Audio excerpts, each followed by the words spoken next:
ada kekurangan dari IINTOA, saya katakan. Oh, iya. Dari IINTOA tidak memberikan suatu penjelasan atau pelatihan yang mengatakan bahwa kalau tampil begini loh, bagaimana kalau Anda melakukan presentasi di depan orang asing. Dalam hal ini IINTOA pada tempatnya lah kalau kita juga mempunyai suatu pelatihan untuk betul itu, ya? sekali. Oke. Minimal Ya. pada waktu briefing itu diselipkan. Oke. Bahwa kita nanti akan ada sesi ini dan semua akan tampil seharusnya seperti ini.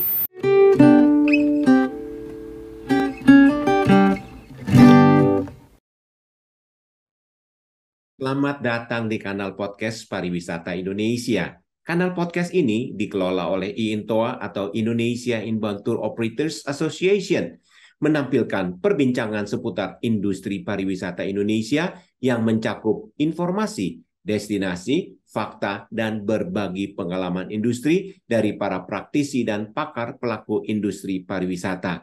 Dan saya, Yongki Adiasa, sebagai produser. Dalam rangka penyelenggaraan Tabletop dan Family Restoration Trip tanggal 27 hingga 30 Juni 2022, IINTOA berinisiasi mengangkat kembali destinasi Yogyakarta dan Jawa Tengah dengan tagline Joglo Semar, melangsungkan Tabletop di Hotel Atria Magelang, melakukan fam trip ke desa wisata di Kabupaten Sleman, Yogyakarta, dan berkunjung ke Solo. Di Kabupaten Sleman, kami berkunjung ke salah satu desa wisata yang tengah dipromosikan, yaitu Desa Wisata Pancoh. Di desa wisata yang asri, sejuk, dan indah ini, IINTOA melakukan rekaman wawancara dengan tokoh pariwisata. Wawancara berlangsung dalam situasi yang santai. Rekan Bondan Nurdianto menjadi host. Hadir sebagai narasumber adalah Ibu Dwi Yani, wartawan senior pariwisata, khususnya pariwisata Indonesia dari bisniswisata.co.id, berita wisata online.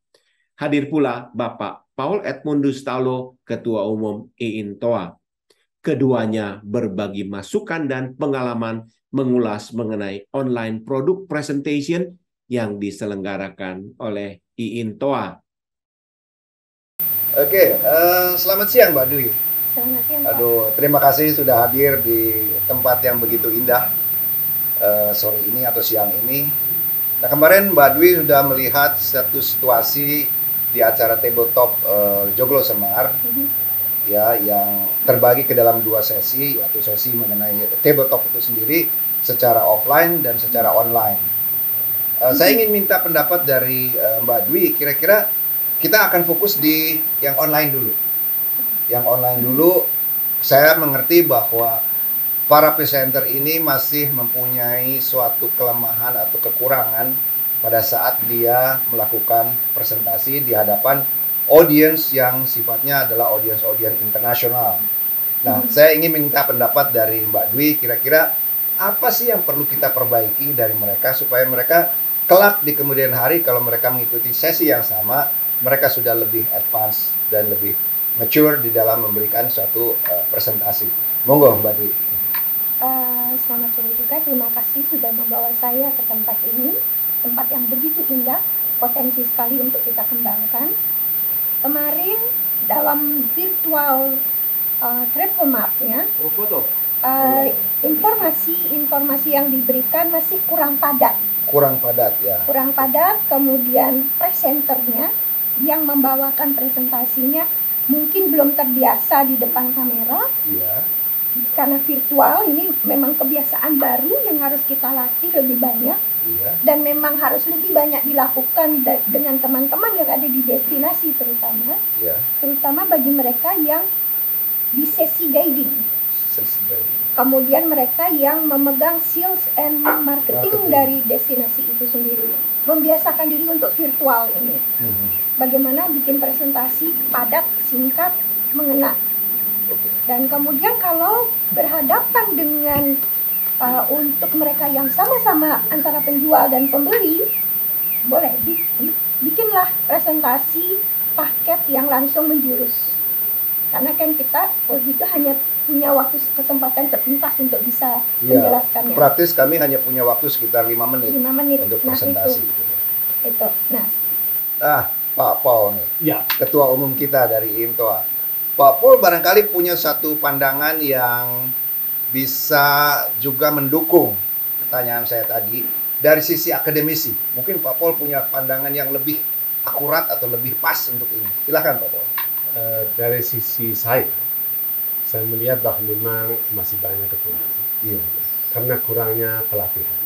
Kurangnya pelatihannya. Kurangnya pelatihan, mereka tiba-tiba disuruh berbicara di depan audiens, lalu memakai bahasa asing pula. Betul. Sehingga seringkali, banyak kali kemarin kita lihat bahwa mereka berbicara dengan gaya yang biasa disampaikan dalam bahasa Indonesia. Oke. Contoh, thank you for your chance to give to me to talk. Gitu loh. Iya. Terima kasih atas kesempatan diberikan kepada saya untuk mempresentasi yang sebetulnya tidak perlu. Oke. Begitu moderator mengatakan, ladies and gentlemen, this is Mr. bla bla bla, dia mengatakan thank you. Ladies and gentlemen, dia langsung. Jadi dia sudah gugup duluan. Yang kedua, memang kurang pede. Kurang pede ya. Kurang pede. Jadi PD-nya harus kita bangkitkan. Harus bangkit. karena hal baru. Karena itu hal baru. Ya. Ada kekurangan dari INTOA, saya katakan. Oh, iya. Dari INTOA tidak memberikan suatu penjelasan atau pelatihan yang mengatakan bahwa kalau tampil begini loh, bagaimana kalau Anda melakukan presentasi di depan orang asing.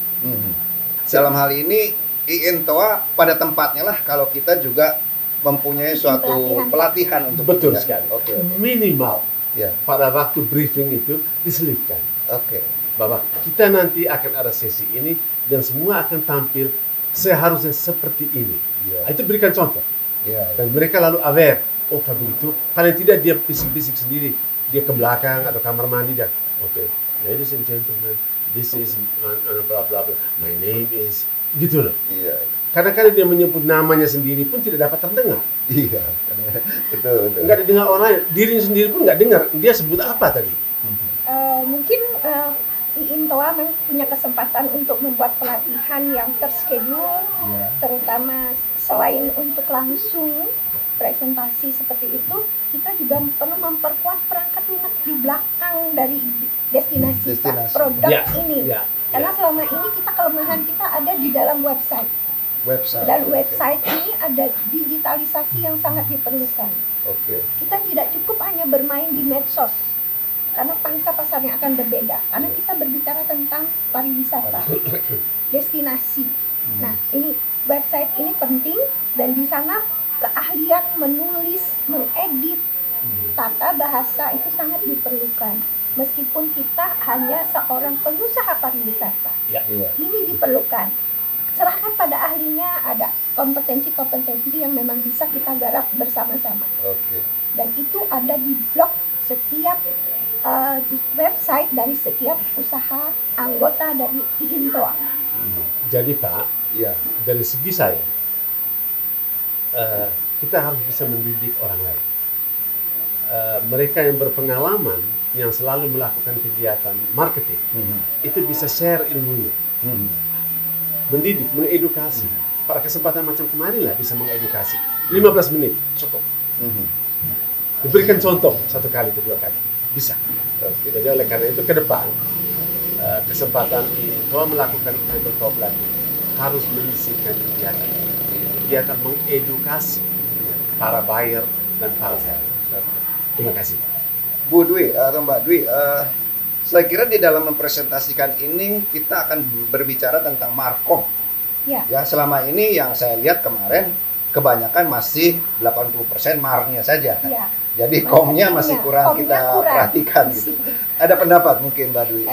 Mungkin ini juga yang menjadi yang saya kritisi di antara pengusaha-pengusaha jasa pariwisata, masih begitu digitalisasi, mereka hanya sibuk dengan e-commerce, komnya aja, tapi yang E-nya, yang komersialnya, tapi komunikasi destinasi tidak tergarap dengan baik. Bahkan kadang-kadang informasi produknya sendiri juga sepotong-sepotong. Karena targetnya apa? Jualan dulu, duit dulu. Informasinya menjadi tidak pas, peduli amat begitu. Jadi nabrak duluan. Padahal ini sangat penting sekali. Dan kemudian kelemahannya itu isi dari website. Kembali kepada website ya. Website ini kunci. Apapun itu, karena di dalam sistem digitalisasi pun ada yang namanya link tree, itu kuncinya ada di kekuatan website, tidak di platform komersialnya. Platform komersial itu hanya wajah depan. Di dalam itu adalah isinya adalah website dari perusahaan. Dengan blog yang isinya di situ storytelling dari apa yang dijual. Destinasi itu yang dikedepankan di sana. Karena wisatawan yang benar, yang bertanggung jawab, dia akan mencari informasi yang benar. Dan website itu, di blog itu lagi mereka akan mencari. Jadi blog itu merupakan link ke bagian dalam produk itu sendiri ya. Kemudian biasakan pengusaha promosi itu tidak harus dengan iklan kolom sekarang. Beternak backlink. Semakin banyak Anda punya artikel yang ditayangkan di media online yang lain dengan backlink ke perusahaan Anda, itu akan lebih bagus daripada memasang banner banyak besar tapi tidak ada backlinknya ke dalam website. Jadi percuma. Permainan sekarang akan bermain di situ. Digitalisasi itu mengarah ke sana. Mungkin ada tambahan dari Pak Paul. Di dalam praktek memang kelemahan para biro perjalanan wisata, termasuk saya juga, itu di situ. Yang penting bagi kita itu jual. Apalagi sesudah pandemi, jual. Sekarang jual. Tetapi kurang memperhatikan isi daripada apa yang harus dijual. Sehingga apa yang disampaikan itu diangkat. Seperti kemarin, sebagian adalah biro perjalanan wisata yang mengatakan, ladies and gentlemen, I'm an inbound tour operator, I am selling this is my product. Selesai. Tapi dia tidak mengupas produknya itu apa. Isi daripada bakpia salad ya. Itu apa? Apa salad tok? Ataukah barangkali ada ingredients yang lain yang dimasukkan di situ, dan sehingga rasa tidak hanya salad. Itu diberitahu, tapi dia katakan this is salad from salad. Titik. Ini yang kurang. Betul begitu ya, Mbak. Jadi itu yang dimaksud tadi oleh Mbak Dwi mengenai backlinknya itu ya. Backlink. Kita punya tentang cerita. Jadi di luarnya boleh kita bicara tentang 3 days 2 nights package, tapi dengan backlink itu kita mengelaborate lebih dalam. Itu yang bisa mengantar nanti si pemirsa untuk bisa setelah nanti selesai presentasi dia bisa buka. Dan dari situ dia merancang mau kemana, apa yang dia cari. Baik, sekarang kita bicara story ya. Biasanya kalau kita bercerita itu kan butuh waktu panjang. Nah, di dalam presentasi ini kita hanya punya waktu 5 menit. Kira-kira story apa yang paling cocok untuk kita masukkan di dalam kalau untuk presentasi yang kita perlukan adalah storytelling untuk sellingnya itu. Storytelling. Dan panjangnya yang akan kita isi di dalamnya itu kita masukkan ke dalam blog. Karena begitu orang lihat di platform kita yang hanya berisi 5W1H saja untuk menjual, inti berikutnya mereka akan melihat di blog. Konsumen yang benar, traveler yang bertanggung jawab, dia akan mencari ke situ. Baru dia akan membeli paket. Oh, ini yang pantas saya beli. Atau saya ingin merancang yang perjalanan saya seperti ini. Oleh karena itu diintolah jadi tukang jahitnya. Ada mungkin tambahan dari Pak Paul. Saya hanya menambahkan sedikit bahwa kegiatan untuk berbicara, menyampaikan cerita, story, selling, itu banyak yang lupa. Sesudah dia bercerita panjang lebar tentang keindahan desa wisata Poncok misalnya, panjang sekali, lupa mengatakan bahwa belilah. Jadi mesti ada sellingnya, selling pointnya ya. Iya, mesti ada selling point. Mesti ada dia. Kalau hanya cerita-cerita, ladies and gentlemen, this is finished. Apa? Hanya mendengar cerita bahwa ini desa bagus, ini. Tapi katakanlah bahwa belilah ini dengan harga yang sangat bagus. Kembalilah ke sini untuk mengatakan katakanlah kepada yang lain untuk datang ke tempat ini. Itu sellingnya di situ, poinnya ada di situ. Bukan sekedar bercerita, telling the story. No, you are selling. Yeah. Then you have to sell and to get something. Harus terjual. Yeah. Kalau tidak terjual, ngapain? Poin-poin penting dari yang dijual itu yang disampaikan dalam presentasi yang hanya sekian detik. Sekian detik. Gitu. Lengkapnya melarikan dia ke dalam blog. Sahabat saya mengingatkan saya, ketika sampai kepada soal harga, itu dia tidak boleh berbicara seperti kita punya pertemuan kemarin. Tidak boleh berbicara kepada tour operators yang 600 atau 400. Mengatakan, ladies and gentlemen, my price is very cheap, it's only $400. Bukan. Yeah. Dia mengatakan, contact your partners. Itu teman saya mengatakan. Itu namanya Profesor Ricky. Contact your partners. Jadi si tour operator akan mengunjungi siapa temannya di Indonesia. Kalau beli langsung, ngapain lu? Betul. Ya, dalam posisi kita sebagai tour operator, sebaiknya di closing itu kita arahkan supaya mereka membeli dari kita. Betul. Oke. Nah, itu the end of story selling. Yes. Ya, gitu. Akan selalu lari ke website. Website Ya, kembali. betul. Kunci ada di situ. Tidak cukup hanya di platform e-commerce saja. Iya. Kunci ada di website. Oke? Oke, Mbak Dwi, masih ada satu pertanyaan yang mengganggu pikiran saya, yaitu mengenai apa yang diistilahkan dengan story selling.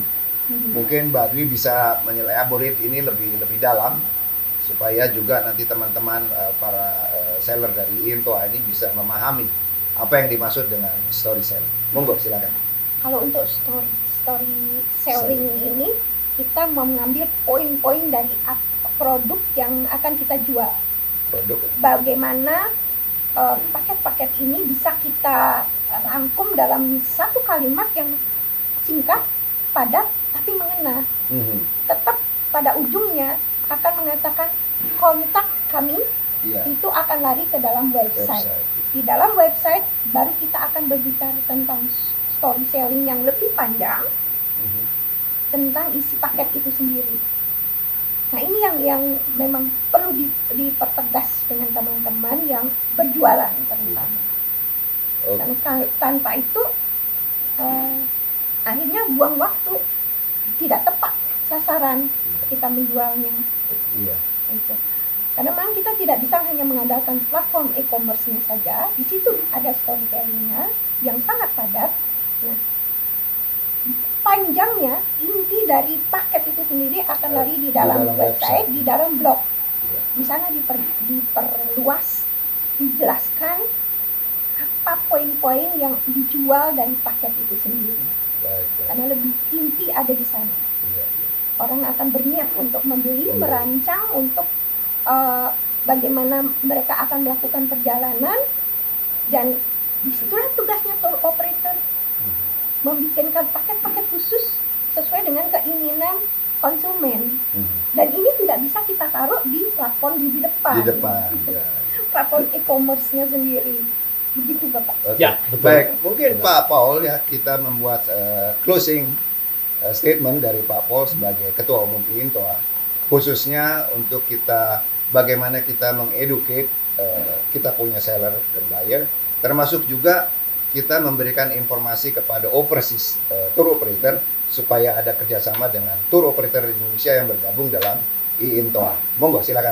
Pada umumnya para sellers itu di dalam bercerita tentang apa yang mau dia jual dari produk itu kebanyakan itu berapi-api untuk mengatakan barangnya bagus. Iya. Ini bagus, itu bagus, ini bagus. Intinya nggak nyampe-nyampe. Begitu waktu selesai.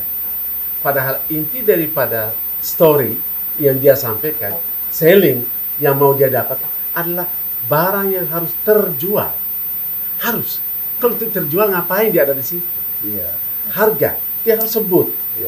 Tetapi maksud saya bukan nilai harganya, tetapi saluran yang akan dapat memperoleh harga itu, yaitu partner. Saya punya partner, teman saya punya partner. Kalau saya undang dia untuk masuk ke dalam tabletop, itu dia tidak boleh menjual langsung kepada partner kita di luar negeri. Iya. Itu intinya. Oke. Jadi storytelling is to tell everything about product, but the kunci is buy it. Beli barang ini. Ini loh. Kemana belinya? Ke partner Anda. Ke partner ada di Indonesia. Siapa. Silakan hubungi.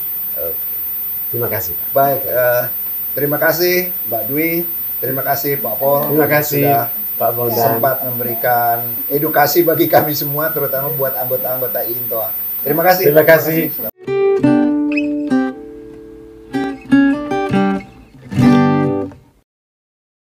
Anda sudah menyaksikan diskusi bersama Ibu Dwi Yani dan Bapak Paul Edmundus Talo mengenai short product presentation, storytelling, story selling, dan backlink produk. Terima kasih kepada para pemirsa YouTube IINTOA dan pendengar podcast Pariwisata Indonesia. Salam Pariwisata Indonesia Maju.